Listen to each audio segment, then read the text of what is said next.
الجمبري بقى تحفة. ده عاملاه معاكم بطريقة حلوة جدا، طريقة جديدة، طريقة اسمها البيتر فلاي.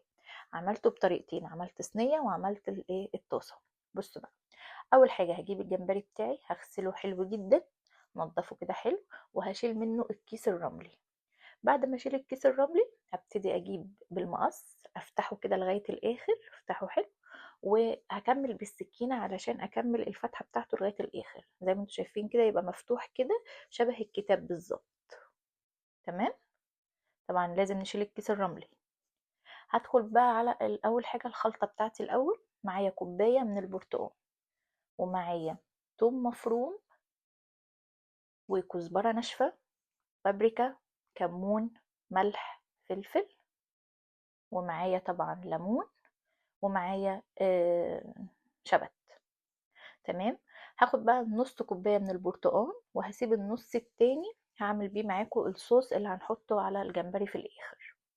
وبعد كده هنزل بالثوم وكل التوابل بتاعتي اللي انا قلت لكم عليها،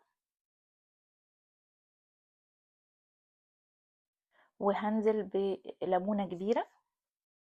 انا الليمون بتاعي ده معصور جاهز، لو ما عندكيش من ده تحطي ليمونة كبيرة.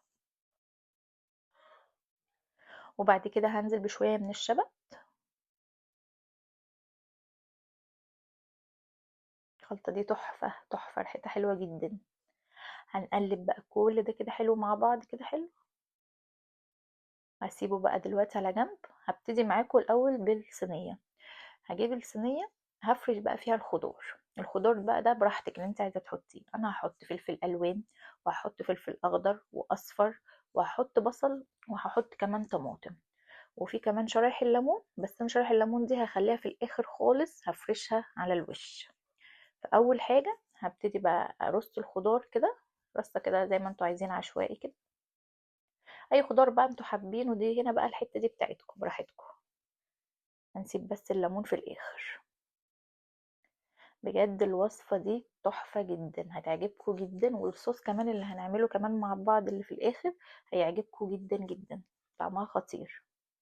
جربوها وتقولوا لي رايكم، هستنى رايكم فيها لان الوصفه دي حلوه. ولو عندك عزومه كمان تبقى تحفه، تبقى حاجه جديده ومختلفه عن الحاجات اللي احنا بنعملها على طول. هنا بقى كنت برص الطماطم.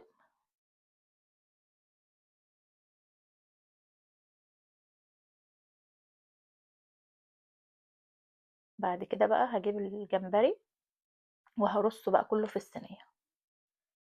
زي انا كنت بوريكم شكله هو مفتوح كده، هو اسمه كده شبه الفراشة كده.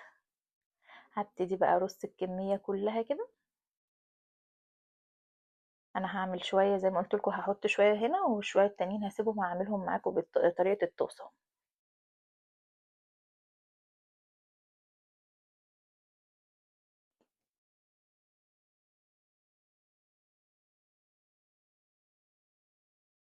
بس بقى هجيب بقى الخليط اللي احنا عملناه مع بعض في الاول، وابتدي ان انا بقى ايه، ادهن الجمبري كويس. هدهن كل واحدة بالفرشة عشان ادخل الخلطة في كل الجمبري. هدهنه كله بنفس الطريقة كده.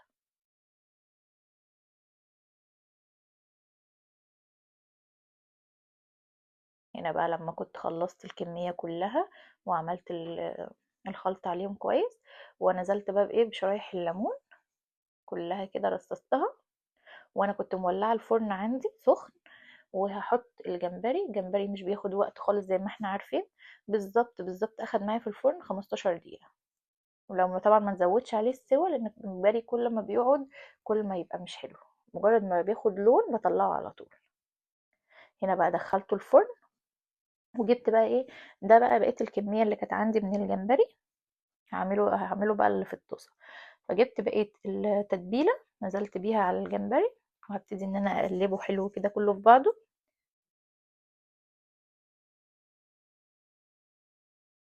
اهو.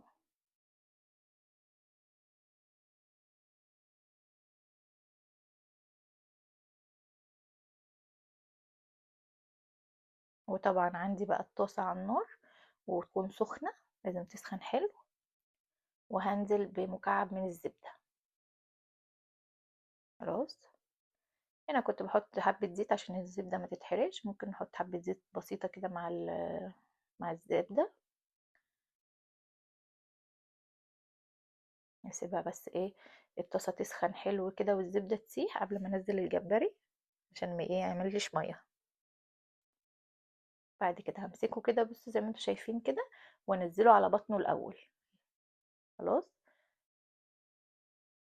هياخد لون من الجنب ده، هروح قلبها على الجنب التاني ياخد لون.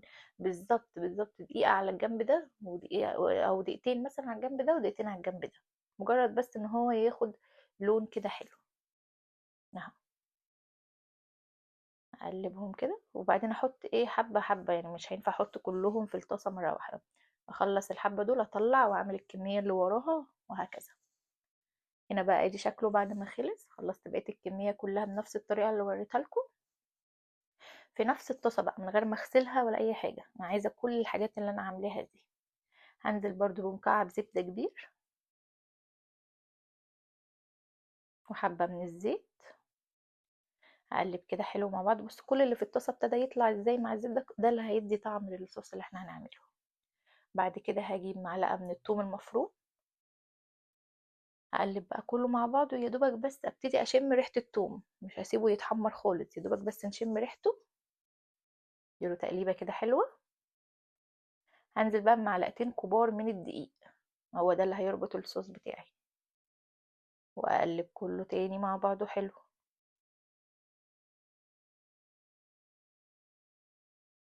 ادوب بس الدقيق ما يبقاش باين، مجرد ما الدقيق كده يدوب وما يبقاش باين هنزل باللي بعديه على طول.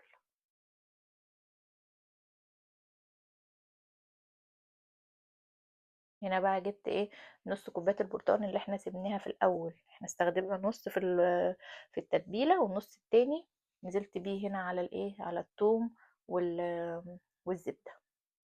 اديله تقليبه كده حلو حلو خالص. ادوب كله مع بعضه.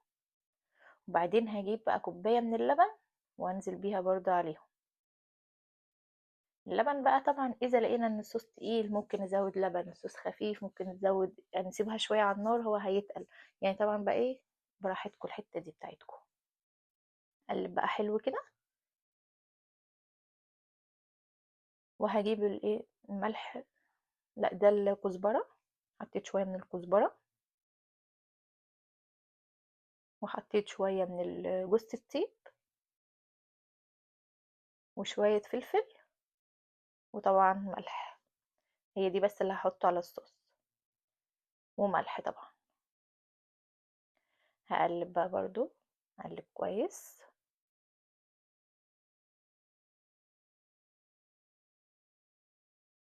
بعد كده هنا بقى جبت المستردة هاخد منها معلقتين كبار. تمام.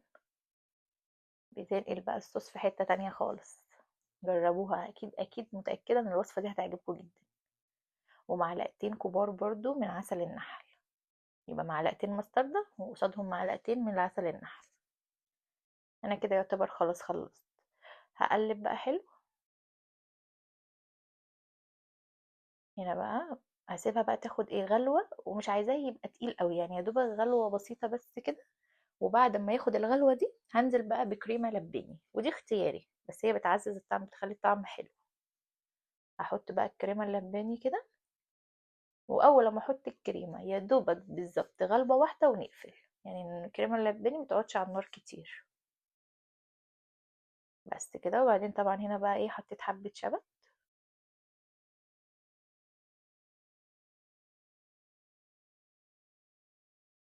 بس كده كده الصوص معايا جاهز. هاخد بقى منه شوية هشيلهم علشان الحبة دول اللي انا هعملهم على الصينية، لما الصينية بتاعتي تخلص هروح صب عليهم الحبة دول. واللي في الطاسة هنزل فيهم بقية الشريمب اللي احنا لسه عاملينه. انا هنا غرفت اهو حبة وهسيبهم كده على جنب. خلاص. باقي الكمية بقى دي هعمل ايه هاخد الشريمب بقى وابتدي ان انا انزله في التتبيلة دي، في الصوص قصدي سوري. هبتدي بقى كده انزله كله يشرب بقى من الايه من الصوص ده.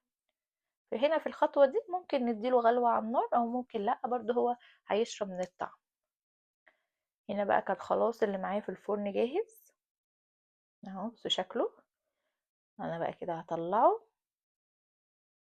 هاخد بقى الحبة اللي احنا شلناهم من الصوص وابتدي ان انا انزل عليه كله كده، اغطي كله وهدخله الفرن تاني يتشمع، بس يعني مجرد 5 دقايق بالظبط الصوص بس يدخل كده مع الجمبري وهطلعه. هو اصلا كل حاجة مستوية، هي بس 5 دقايق بالظبط. وبكده ده الشكل النهائي بتاعه بعد ما ده طلع من الفرن. بصوا عامل ازاي، وادي الطاسة وادي في الصينية. جربوا بقى الوصفة وقولوا لي ايه رأيكم فيها، واستنوني بقى في وصفات تاني. ولو عجبكم الفيديو لايك وشير، وشجعوني دايما عشان اعمل لكم وصفات جديدة. وباي باي.